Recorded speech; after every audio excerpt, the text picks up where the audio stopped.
Okay, if I could request everyone to settle down, we'll begin the next session, Winning the AI Marathon, India in the Global AI Race.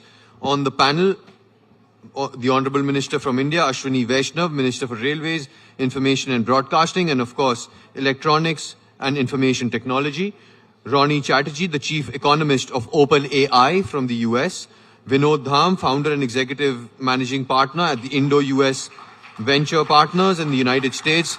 He's in fact the father of the Pentium chip, if you're aware of him, and moderated by Shireen Bhan, the Managing Editor of CNBC TV 18. I'm sure many of you have seen her on television.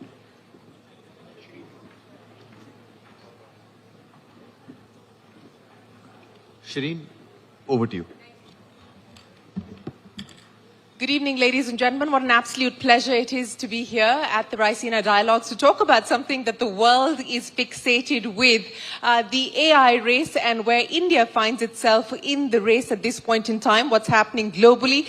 It really depends on what tweet you're looking at and how quickly the world is changing depends on the news feed that you're broadcasting. But I've got a very astute set of panelists here with me, and we have 40 minutes, so without further ado, we're going to get cracking and get right to it. Vinod Dham, first of all, congratulations on your Padma Bhushan. So a big round of applause for Mr. Dham here.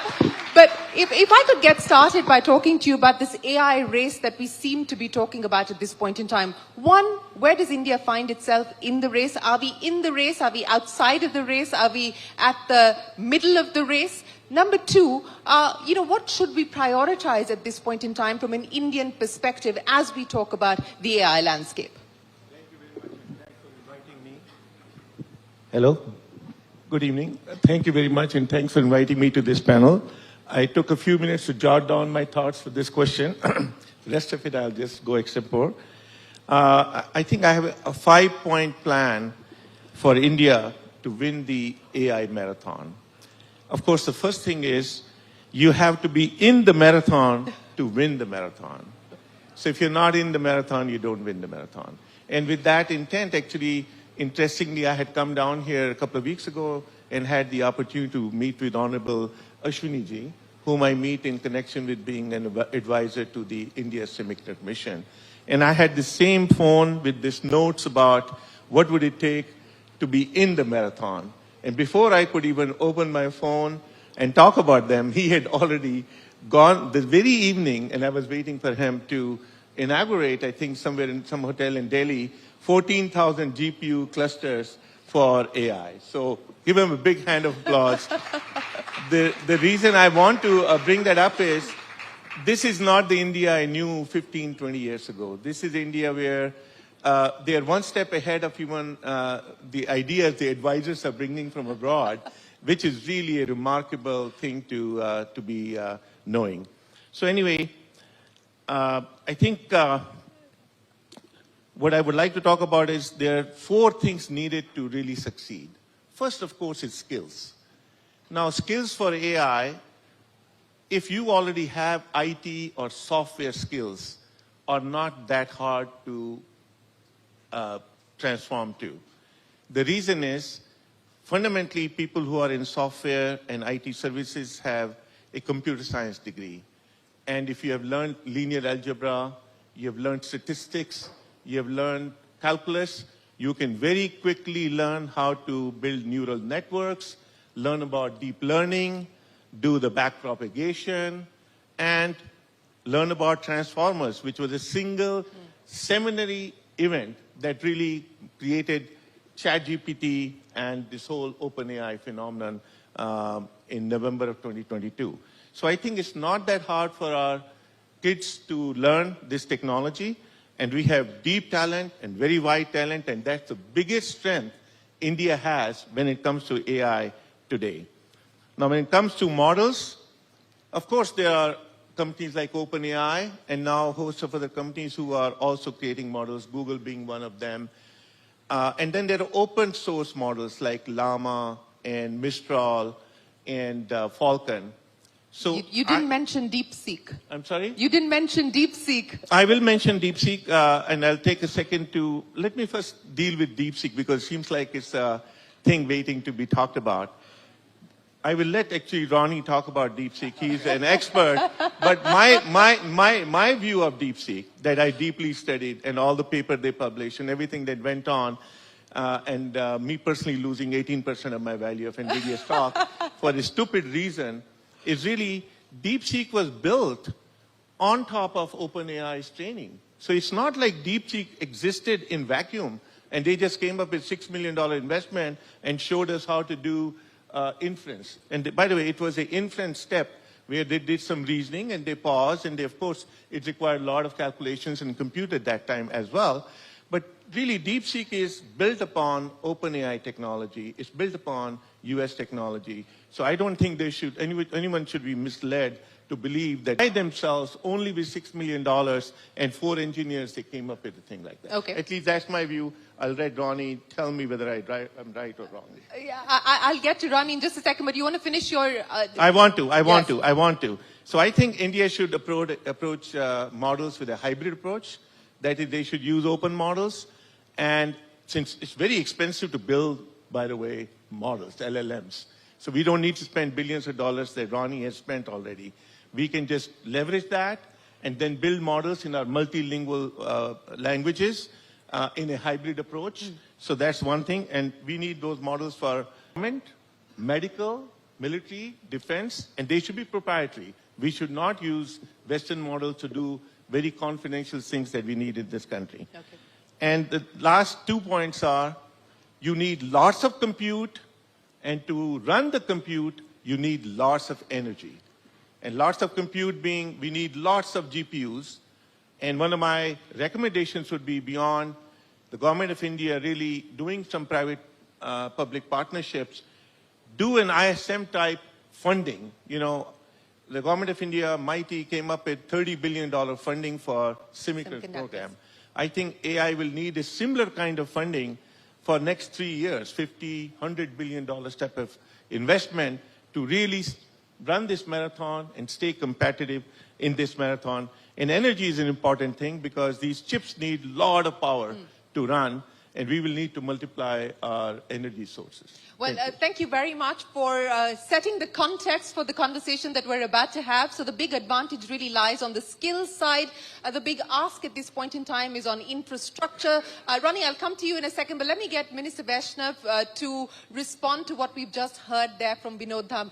Minister Vaishnav, 1 year of the India AI mission, 14,000 GPUs on the table. You got a round of applause on that, but the ask now from Vinod Dham is we need the government to back this up with at least $20 to $30 billion of investment on the infrastructure side, do a semiconductor mission as far as the AI mission is concerned.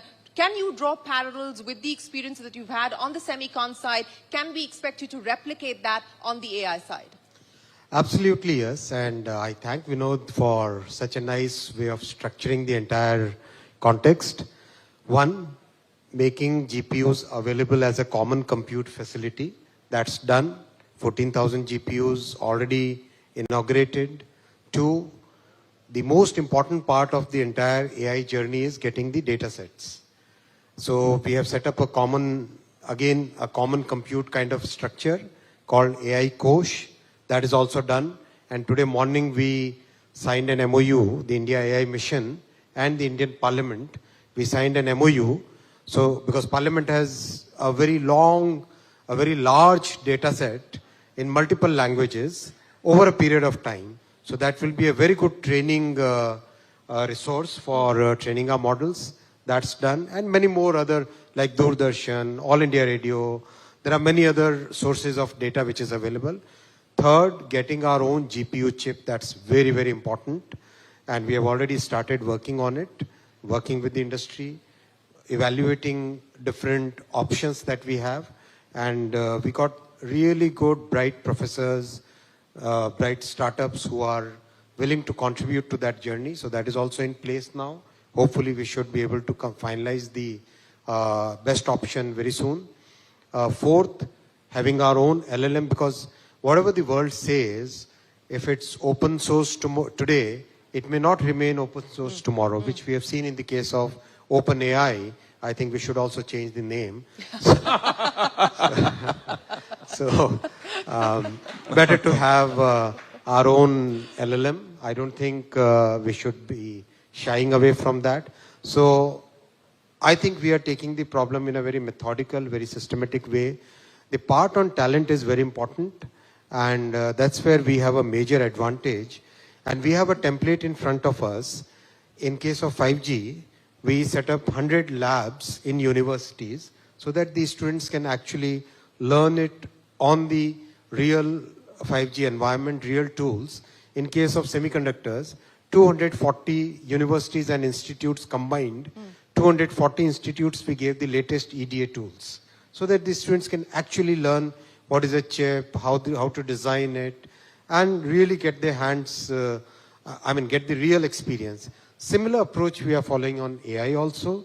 So I think we'll be in a good shape, I would say. On the GPU, Mr. Vaishnav, a broad timeline by when you expect to finalize who you choose to partner with, just give us some color on what we should expect on that front.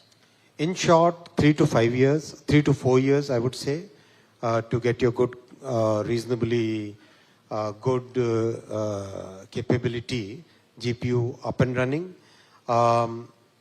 The approaches, basically there are two approaches which we are evaluating seriously, two different types of instruction sets.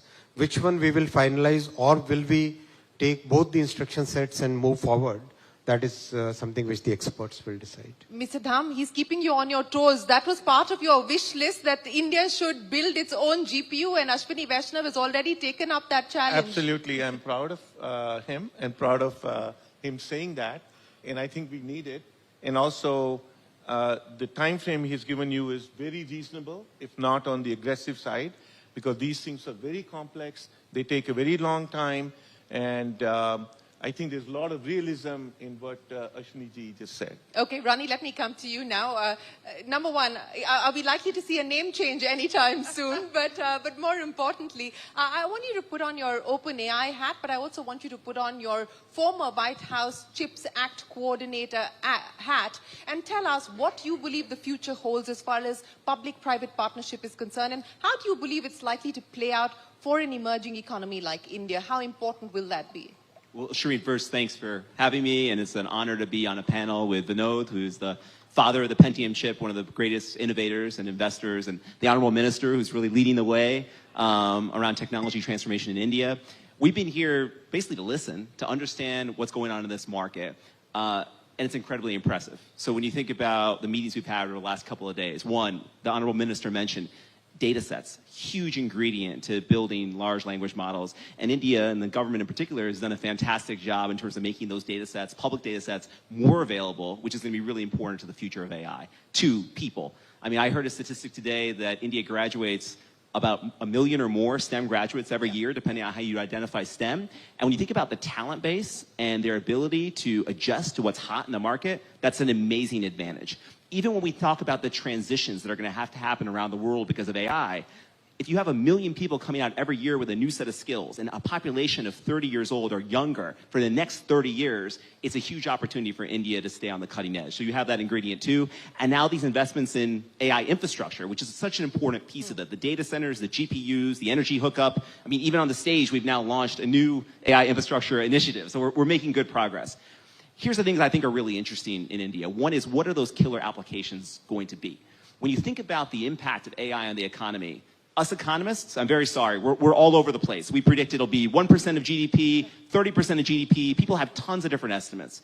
Why is that?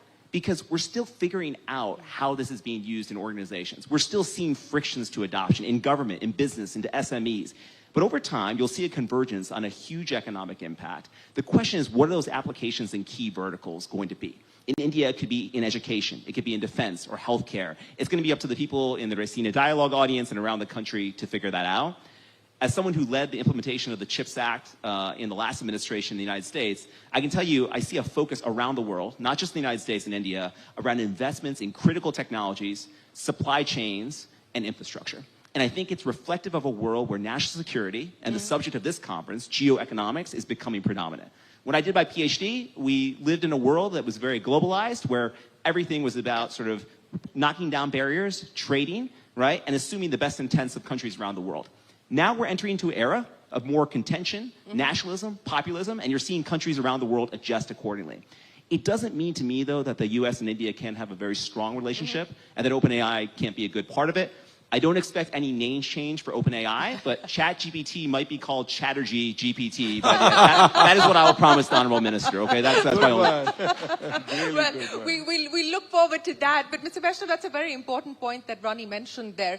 You know, in the world that we live in today, when we're talking about the escalation of tariff wars, we're talking about export controls, and which is why Mr. Dham is suggesting that you need to focus on proprietary technology, proprietary models. I want to understand from you, you know, the partnership between India and the US, how do we build on that? We've had a partnership, which is, of course, the ISET, but in an AI era, in an AI age, what can India and the US do together? What do you foresee on that front? I think we have very complementary strengths between India and US. If you look at it, today Stanford University ranks India as the biggest talent concentration in terms of AI. Every country needs the talent. Second, the diversity that we have, the kind of rich data we have, that would be one of the greatest resource for any country which wants to be in the race of AI. Two. Third, the way we have developed our relationship with the US, where the foundation of the relationship is trust. The foundation of the relationship is respect for IP rights.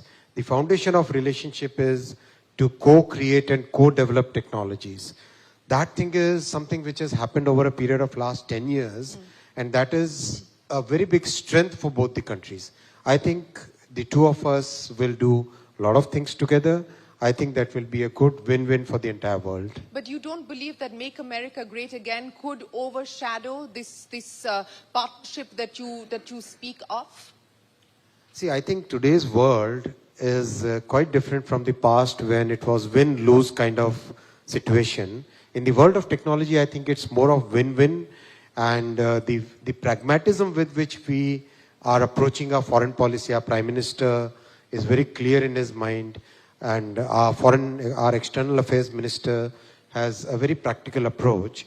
So with those two major ingredients, where we are looking at what can, how both the countries can really win and create things which are good for the humanity, good for the two countries, and they are following some of the most basic principles which in the world of technology are very important.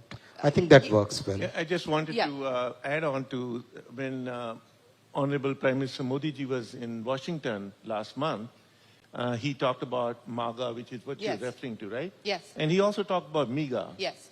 And then he said both of them combined are like mega. So I think that's exactly what Ashwini ji is trying to indicate. Well, that's the hope that we will be able to create that. But Mr. Dham, you know, you've likened the AI race to what we saw happen as far as the nuclear race is concerned as well. What do you believe we need to be mindful of? What are the guardrails that you believe we need to put in place? Yeah, it's like a nuclear race, because if US decides to only proliferate it, only to trusted partners, like India is one of the trusted partners, then it will be restricted to few countries. And we are fortunately on the right side, and we bring a lot of value, like Ashwini said, and hopefully we can return significant amount of value back into the system. You know, my question, Ronnie, also is, and as the chief economist at OpenAI, what are we talking about in terms of transformational impact? What is waiting for us at the end of the finish line? You talked about the killer apps that we need to really think about, that we need to focus on. At this point in time, what's the best estimate in terms of what happens on productivity uplift, what it means in terms of bridging the access deficits on healthcare, education, financial inclusion? I mean, take us through what you're reading into it at this point in time. Sure. When I talk to folks around the world, their optimism about AI depends on the use case that they're familiar with. For a lot of people, ChatGPT is just typing something into a window and getting magic back, right? Editing your document, summarizing something. If you think about that, that can save you a lot of time at work, and you can spend that time on other more productive things. And what I'm seeing is 20 to 30% time savings in terms of return on investment for people using ChatGPT in that way. But if you really want to think about unlocking the economic impact at the scale of a place like India, I think you have to think further down the line. Think about our deep research tool that many people in the audience have worked with. Now you're moving from a helpful editor or summarizer to a PhD level research assistant. Somebody who I can type to prepare for this panel some speaker notes and the bios of my fellow participants and moderator, and I can spend more time thinking about jokes about ChatGPT, right? So as you think about now with helpful research, it can scale your work in a different direction and increase productivity. Now, and Shreen and I talked about this earlier, now think about agents who can go, agentic AI, and start entirely new organizations and transact with one another, creating products that we never could have done on our own. The productivity increases of those types of applications could be immense. But what you're going to need in a world of agentic AI is trust and governance. So it goes back to Vinod's point, and he's seen this from the beginning of really foundational technologies. And the government role, of course, is going to play a big role here as well. But I think when we move to that world of agentic AI, the productivity benefits are going to look much more aggressive. You're seeing some economists think between 7 to 10% increases in productivity. That's not what we're seeing today, but over time, those are within reach if we embrace what this technology can actually do. We're not there yet. With most technologies, there is a period between invention and adoption. It's called the between times. It takes a little while for us to figure out how to use the steam engine, electricity, or the semiconductor integrated circuit. That's where we are with AI as well. But Shreen, it's moving incredibly fast. It is moving incredibly fast. And Mr. Vaishnav, since we're talking about being in the in-between phase at this point in time, and I think every government around the world is grappling with, at the end of the day, what do you do with this technology? What do you prioritize as far as the use cases are concerned? From an India perspective, if I were to ask you to list out for me where you believe you would like to unleash the power of AI to bring about true transformation, what would those areas be? 1, healthcare. 2, agriculture. 3rd, weather forecasting, basically meteorological matters. 4th, education. These would be the top 4. These would be the top 4. And how do you believe you will be able to address some of these? Do you see a deeper public-private partnership at the end use to provide the last mile service, so to speak? Absolutely. I think the AI revolution, or let's call it the new industrial revolution, this is just a beginning. What we have seen in the last 2 years is something that has been built upon what was happening in the industry, the mainstream industry. And what we are seeing now is probably just the chapter 1 of this entire book. It's really going to go far, far, far beyond what it is today. And what will really bring the productivity will be very frugal but very effective applications. That will change, let's say, one example of Baramati, where the farmers are today they have almost tripled their yield of sugarcane because of the use of AI. Let's say, take the case of some of the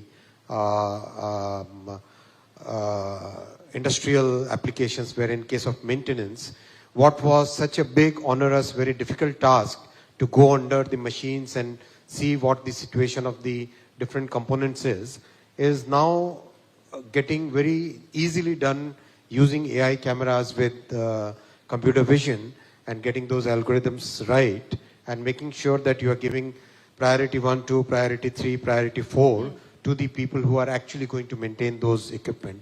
So that's something which is going to change the entire thing in a very fundamental way. And I believe apart from the engine which is right now being talked about, that will just remain the engine, and that will also get commoditized in my personal opinion. I may be wrong, but that will get commoditized in coming years. And over and above that layer, the layer of applications is what is going to really make a big difference. Yes, and I think we will get Mr. Dham to comment on that. But, as Mr. Vaishnav pointed out, one, of course, is the cost of compute, and we've already started to see that come down. Of course, not as much as we would like it to be. The commoditization as far as the engine layer is concerned and building on top of that. As we write the next few chapters in this story, Mr. Dham, what do you believe we should be looking forward to? What should we now expect as far as the next chapter is concerned? You also talked about being in the race to win it. When we look at Rani and Stargate and $500 billion there in terms of infrastructure spend, I mean, it's an unequal race to start with. So, how do we kind of look at this in a way that provides us perspective? I think the way to look at it is really to focus on our domestic needs. And like Ashwini said, healthcare, very important element here. And we don't need to spend $500 billion to bring AI into improving longevity of our people, whether it's diabetes, high blood pressure, or any of the cancer issues. AI can help us get to those answers much faster and even reach remote areas in the villages where we don't have doctors available today. So we don't need to adopt US-style $500 billion star projects. We can look at it in a distributed way. India is very good at doing things like that. India never really imitates West, which is one of the best things I've seen. We really have nothing truly to imitate. We are a very old civilization with our own culture. The food is out of the world here. Who the hell wants to imitate anything from anywhere else? So we need to really keep that mindset going, even for the AI side. Pick the best of the things and apply them very intelligently, whether it's agriculture. I think one of the other areas that was not mentioned should be is warfare, in national security, in drones technology. The future wars will be fought, So by weaponizing machines. AI or AI being used in AI weapons? being used to weaponize. So all those things are very much likely in next 5 to 10 years. Likely in the next 5 to 10 years. Let's talk about the capital that's going in. And I think, Ronnie, the question that's being asked today, and it's being asked by corporations, it's being asked by governments, is what is the return on investment? Stargate, $500 billion. What is going to be the timeline before we start to see a return on investments? How do you respond to the in-between phase of where you've got to put the capital in the hope of being able to see returns at the end of it? So, the first thing I did when I took the job as the chief economist, I'm the first chief economist at OpenAI, so there wasn't really a predecessor. I spent time talking to the technologists and the people who are building these large language models. And those folks, they live in the future. You have to do that work, you have to live in the future and see the future in some ways. And when you understand the revolution that's happened over the last 2 or 3 years, where the capabilities of our models have grown so fast, things that people thought were impossible in the models are now possible.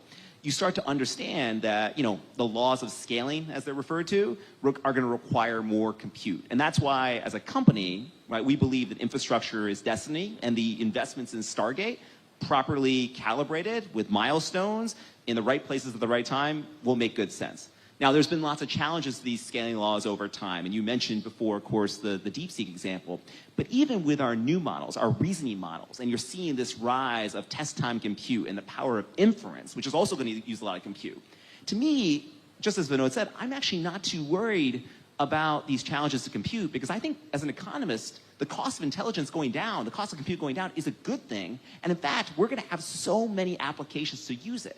Think about the applications that were already mentioned. I'll give you one more. In villages in India, when a child is born, we heard about this earlier today, there's often a question about low birth weight. But nobody knows exactly what the cutoff is and how to properly weigh the child. And you all know, if you're from India, some of the superstitions around handling children in that stage or having strangers handle a child. Well, now you can take a picture of that child, right, in a privacy-controlled way, and estimate the weight very precisely, which allows a healthcare worker without visiting that village to figure out whether the child is underweight and needs further medical attention.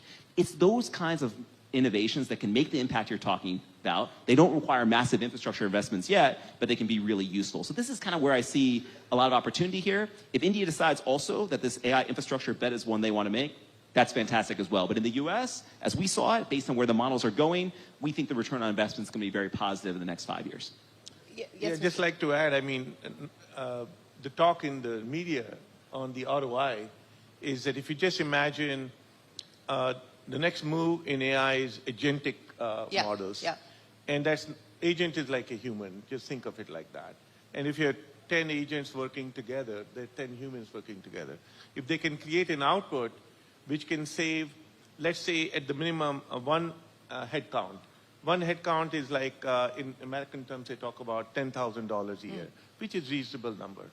Right? If you save $10,000 a year for a company, and you charge them $2,000 instead, which is a 5x saving for them, which is Microsoft charging its Copilot $250 a month. Suddenly their revenues and profitability will skyrocket. So this is the kind of thinking. I'm not saying it's going to come to fruition, Yeah. but at least there is a That's the bet. thinking going on That's the ROI assumption. as to how you're going to get there. That's the assumption. Mr. Vaishnav, let me come to you, sir, to really get a summation, so to speak, of what you've heard from these two gentlemen here, but more importantly also your vision as far as the next year of the AI mission is concerned. What should we expect as the short-term milestones? What should we expect as the medium-term milestones? What should we expect as the long-term milestones? For summary, go to OpenAI, ChatGPT.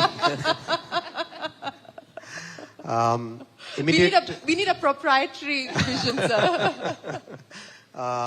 Immediate term, we must get our startups and academia and researchers and students the right tools, the right skill sets, making sure that our IT industry is geared up for taking it up as an opportunity rather than thinking of it as a big challenge.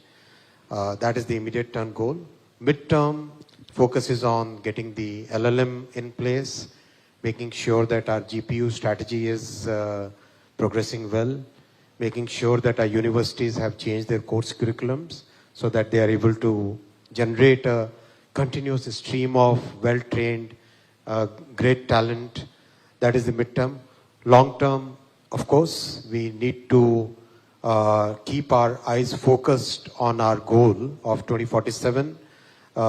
We definitely want to take lead in some of the most important technologies. You know, and again, I want to just go back to that 2047 goal as well and link that to what we heard there from Ronnie in terms of economic impact. There are assumptions that, economists are working with. What's the assumption that you're working with on how much AI and the transformative impact of AI you can harness to be able to get to the 2047 goals?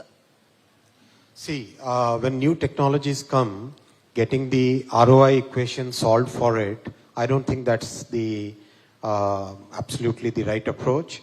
I think when new technology comes, we must invest in it. We may not know what exactly the returns would be, but for a country or for a company or for an organization to be able to compete ahead, that investment in technology must be continuous, for sure. How AI will play out in the next 20, 30 years, I think it will be something that we'll have to kind of modulate our approach. We'll have to see how it plays out. As I said, this is just the chapter 1.